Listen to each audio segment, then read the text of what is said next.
भगवान की कृपा से आज हम HND हॉस्टल और जैन मंदिर के यहाँ पे आज हम सपोर्ट के लिए आए हैं।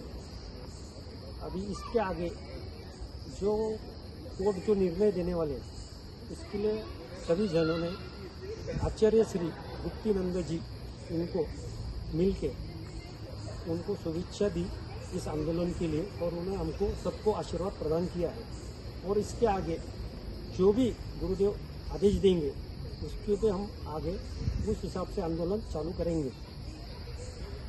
ये थोड़ा ही संभाषण कर रहे हैं क्योंकि इसको वीडियो छोटा बनाना है, इसके आगे का वीडियो आपको आगे आते रहेंगे।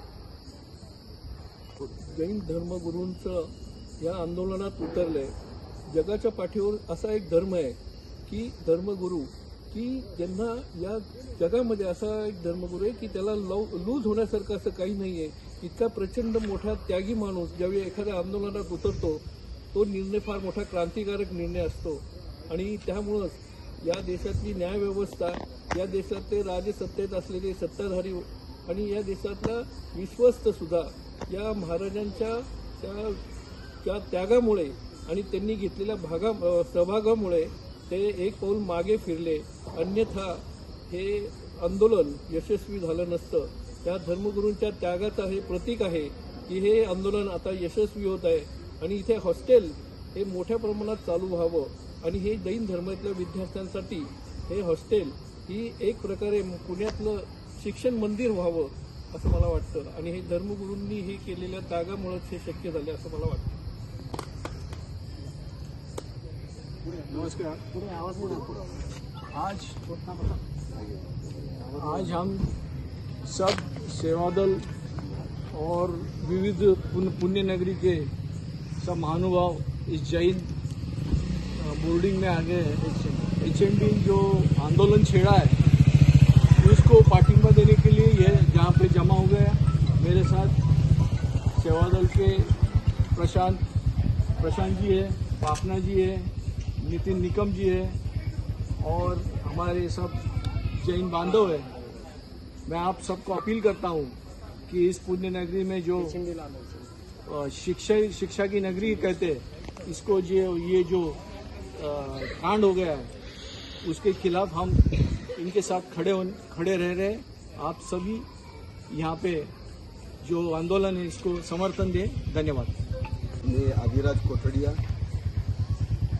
आज HND वाचवण्यासाठी, दिगंबर जैन हॉस्टेल वाचवण्यासाठी या ठिकाणी सर्व समाजाने, केवळ जैन समाजाने नव्हे तर जैनत्व समाजाने सुद्धा या आंदोलनाला पाठिंबा दिलेला आहे।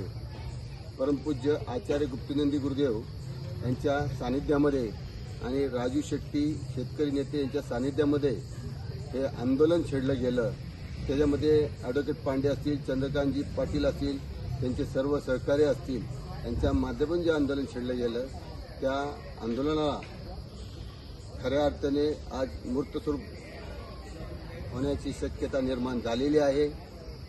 शासनाने सुद्धा यामध्ये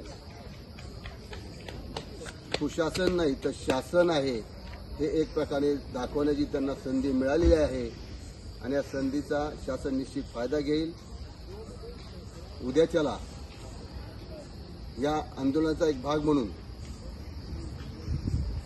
सर्व जे पाठिंबा देणार आहेत संत पंत भेद सर्व सोडून, कोणत्याही संताचं नाही, कोणत्याही पंथाचं नाही, कोणत्याही जातीचं नाही, सर्वांनी ह्याला पाठिंबा ज्यांना द्यायचा आहे त्यांनी उपोषण करावं एक दिवसाचं। ज्याला शक्य असेल त्यांनी एक वेळ जेवण करून अनशन करावं, ज्याला शक्य असेल पाणी घ्या, एक दोन वेळ पाणी घ्यावं, काहींनी फलाहार घेऊन करावं, या पद्धतीचं उपोषण करावं आणि या आंदोलनाला पाठिंबा द्यावा असं मी विनंती करतो। दुसरी गोष्ट, हे आंदोलन तोपर्यंत संपणार नाही। HND जैन बोर्डिंग व मंदिर वाचवण्यासाठी परमपूज्य आचार्य गुप्तीनंद गुरुदेव यांच्या मार्गदर्शनाखाली आणि राजू शेट्टी शेतकरी नेते यांच्या नेतृत्वाखाली आम्ही सगळेजण आंदोलन छेडलेलं आहे। उद्याच्याला अजून निर्णय कोणता आलेला नाही। उद्याच्याला उपोषण लाक्षणिक उपोषण राहणार आहे। कुणी संपूर्ण निर्जल करावं, कुणी एक वेळ जेवण करून एकासन पद्धतीने करावं, कुणी फक्त पाणी घ्यावं, कुणी फलार घ्यावं, कुणी दूध घ्यावं, जशी शक्तीनुसार भक्ती करावी आणि उद्याचं एक दिवसाचं आंदोलन लाक्षणिक उपोषण देऊन त्याला पाठिंबा, या आंदोलनाला पाठिंबा द्यावा. त्याचबरोबर दुसरा जो टप्पा आहे तो 31 तारखेला, जर ह्याच्यामध्ये 31 तारखेला जर निर्णय लागला नाही, अनुकूल जर निर्णय आला नाही, तर 1 तारखेपासून परमपूज्य आचार्य गुप्तनंदी गुरुदेव आचार्य उपोषणाला बसणार आहेत. त्याच्याबरोबर हजारो जनसमुदाय त्या उपोषणाला आणि अनेक जैन त्यागी महाराज साहेब त्या आंदोलनामध्ये सहभागी होईल. प्रत्यक्ष उपोषणाचा मार्ग स्वीकारतील. ह्याचा शासनाने दखल ची माहिती दिली आपल्याला.